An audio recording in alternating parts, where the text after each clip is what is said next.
Bagi tengok korang ya. Nanti Kilah jalan-jalan kat Melaka.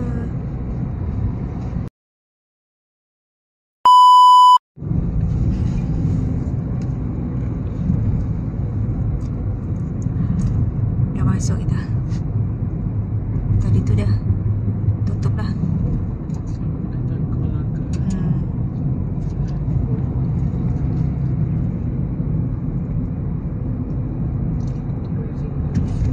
Tahun lawat.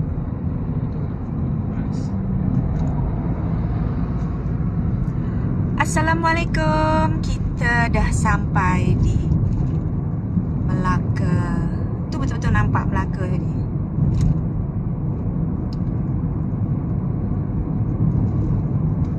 Kita jalan-jalan di Melaka lagi. Mary Brown tu ke dalam. Oh, ini yang kita masuk Taman Mini tu. Ramai juga orang. Kalau dah petang Masuk ke U-turn. masuk ke U-turn. Kita dah jadi budak U-turn. Masuk U-turn kakak 5 minit keluar dah. Pusing ni.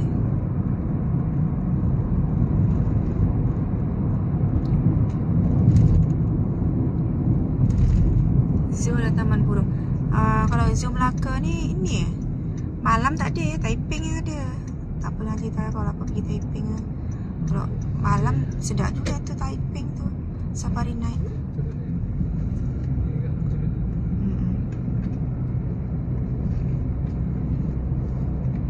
Kompleks Melaka Mall kata dah dibuka apa? Dibuka. Oh, Snow World.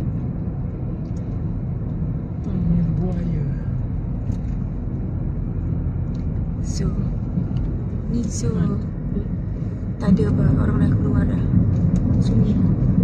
Zoo tu ditutup. Langkah kira letak mana ni?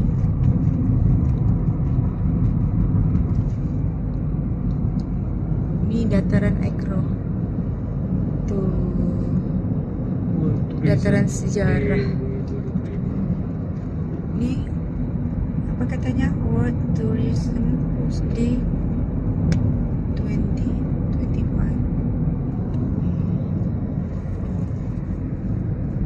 Bagi tengok korang ya. Nanti Kilah jalan-jalan kat Melaka. Salah jalan. Boleh je.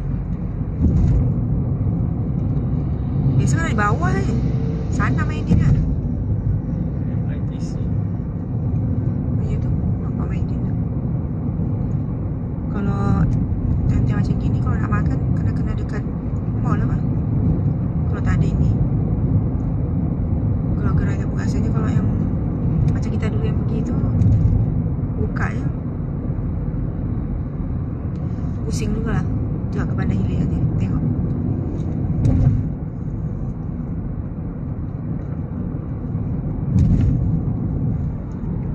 Penjara prabebas.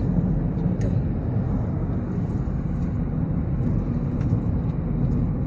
Ni dari kereta kita nak menuju ke hotel, tapi sebelumnya kita berjalan dulu. Jalan-jalan dulu ya. Bagi tunjuk sikit lah. Sebelumnya korang. Oh, dah dekat. Ni traffic light itu orang depan sana tu. Gimana ini dulu? Tengoklah macam mana. Baik satu ini terus ke Casa Bonita. Casa Bonita. Baik lalu cari. Macam salah masuk jalan ni.